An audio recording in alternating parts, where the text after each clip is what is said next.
Igen. Akkor hazajöttünk, megvettem a papát, akkor egy kicsit elszontsolodott, és akkor most kezd.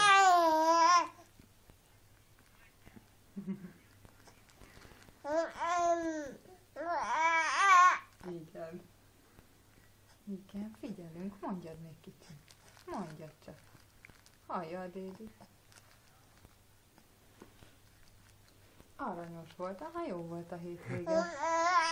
Most nem sétálnak a Pissi, úgyhogy nem is menekültek úgy.